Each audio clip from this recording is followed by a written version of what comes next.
নমস্কাৰ আপোনালোক সকলোকে মোৰ ইউটিউব চেনেল আসাম এক্সাম কৰ্ণাৰলৈ স্বাগতম জনাইছোঁ। National council of educational research and training অৰ্থাৎ NCERT ফালৰ পৰা বহুতখিনি পোষ্ট আহিছে। এইখিনি নন একাডেমিক হয়, অৰ্থাৎ টিচাৰ পোষ্ট নহয়। এইখিনি আপোনালোকৰ নন একাডেমিক।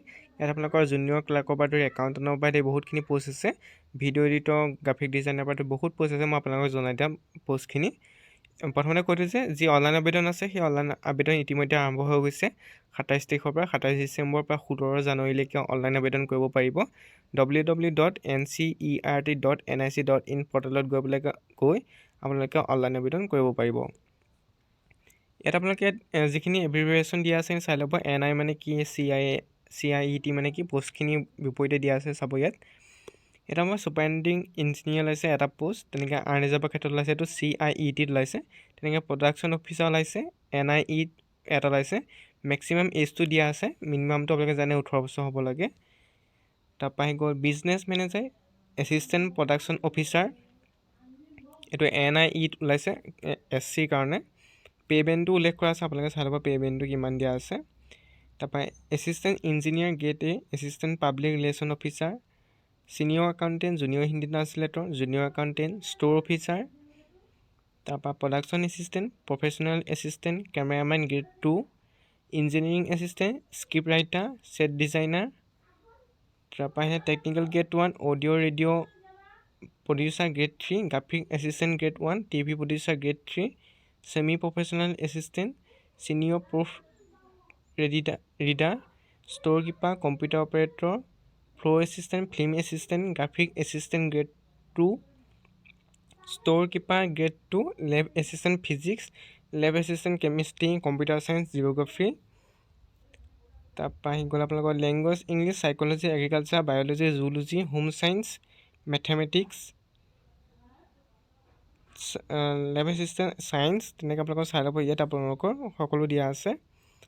তাৰপিছত lower division clerk, lab assistant, senior library attendant, film joiner, lightmen, painter, carpenter, এইখিনি দিয়া আছে। টোটেল আপোনালোকৰ পোষ্ট হৈছে গ্ৰুপ A, B, C মিলাই পেলাই 173, তাৰে 86টা আৰ্ণ ৰিজাৰ্ভৰ কাৰণে, EWSৰ কাৰণে 11, OBC NCLৰ কাৰণে 44, ST কাৰণে 18, SC কাৰণে 14, PWBD কাৰণে 12 আৰু এক্স ছাৰ্ভিচমেনৰ কাৰণে 13।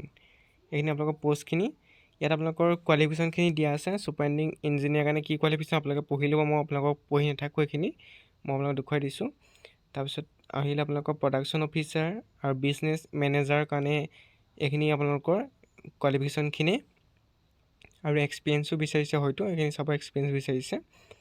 তাৰপৰা আহিলে আপোনালোকৰ assistant production officer, assistant engineer grade A, ইয়াত আপোনালোকৰ চাব বেচেলৰ ডিগ্ৰী প্ৰিণ্টিং টেকন'লজিত থকা বিচাৰিছে, এক্সপিৰিয়েঞ্চো বিচাৰিছে। তাৰপৰা আহিলে আপোনালোকৰ assistant public relation officer, degree journalism mass communication, 3 years experience. তাৰপৰা ছিনিয়ৰ একাউণ্টেণ্ট, এইখিনি আপোনালোকে চাব। তাৰপৰা আহি গ'ল junior Hindi translator, junior accountant, store officer, এই bachelor degree in arts, science, commerce, store officer কাৰণে হ'লেই হ'ল বেচেলৰ ডিগ্ৰী। তাৰপৰা আহিলে আপোনালোকৰ প্ৰডাকশ্যন এছিষ্টেণ্ট, তাৰপৰা আহিলে আপোনালোকৰ প্ৰফেচনেল এছিষ্টেণ্ট। এইখিনি আপোনালোকৰ ভিডিঅ'টো পজ কৰি আপোনালোকে যিখিনি কোৱালিফিকেশ্যন আছে সেইখিনি চাই ল'ব। কেমেৰামেনৰ কাৰণে কি লাগে সেইখিনিও কৈ দিছে। তাৰপৰা আহি গ'ল আপোনালোকৰ engineering assistant, script writer, post graduate degree discipline recognise ইউনিভাৰ্চিটিৰ, 3 years experience, writing shooting script for film, TV, set designer, technician grade 1, 10 আৰু 12 পাছ হ'লেই হ'ব টেকনিচিয়ান গ্ৰেড 1ৰ কাৰণে। খালি আপোনালোকৰ 3 year ডিপ্ল'মা লাগিব কমিউনিকেশ্যনত। তাৰপিছত আহিলে audio' radio' producer grade 3, graduate degree in any discipline with diploma in media, audio' radio' production, experience বিচাৰিছেখিনি চাব। মোড অফ চিলেকশ্যন চাব, ৰাইটিং টেষ্ট, কিছুমানৰ স্কিল টেষ্ট হ'ব। তলত লিখা আছে চাব মোড অফ চিলেকশ্যনটো আপোনালোকে। TV প্ৰডিউচাৰ গ্ৰেড 3, তাৰপৰা আহিলে আপোনালোকৰ এইখিনি আপোনালোকৰ ষ্ট'ৰ কিপাৰ গ্ৰেড 1ৰ কাৰণে চাব কি লাগে। এইখিনি ৰাইটিং টেষ্ট হ'ব, ৰাইটিং টেষ্ট বুলি লিখা আছে। তাৰপৰা আহিলে আপোনালোকৰ computer operator grade 3, 12 pass, computer operator application recognize institute diploma বা চাৰ্টিফিকেট লাগিব। Efficiency operating word star package, floor' assistant, film assistant, এইখিনি আপোনালোকে চাব।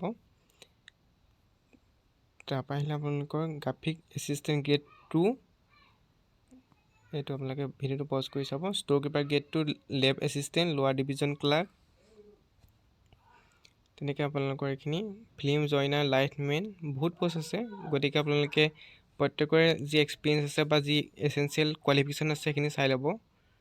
লাইটমেন, পেইণ্টাৰ, কাৰ্পেণ্টাৰ, গতিকে এইখিনি আপোনালোকক মই জনাই দিলোঁ। এইখিনি আপোনালোকৰ পষ্টখিনি অনলাইন আবেদনৰ কথা ক'লোৱে যে 27 ডিচেম্বৰৰ পৰা আৰম্ভ হৈছে, 16 জানুৱাৰীলৈকে আপোনালোকে অনলাইন আবেদন কৰিব পাৰিব। পে'মেণ্টখিনি আপোনালোকৰ যি পে'মেণ্ট আছে সেইখিনি আপোনালোকৰ 1000 পৰা 1500, 1200 তেনেকৈ আছে পে'মেণ্টখিনি।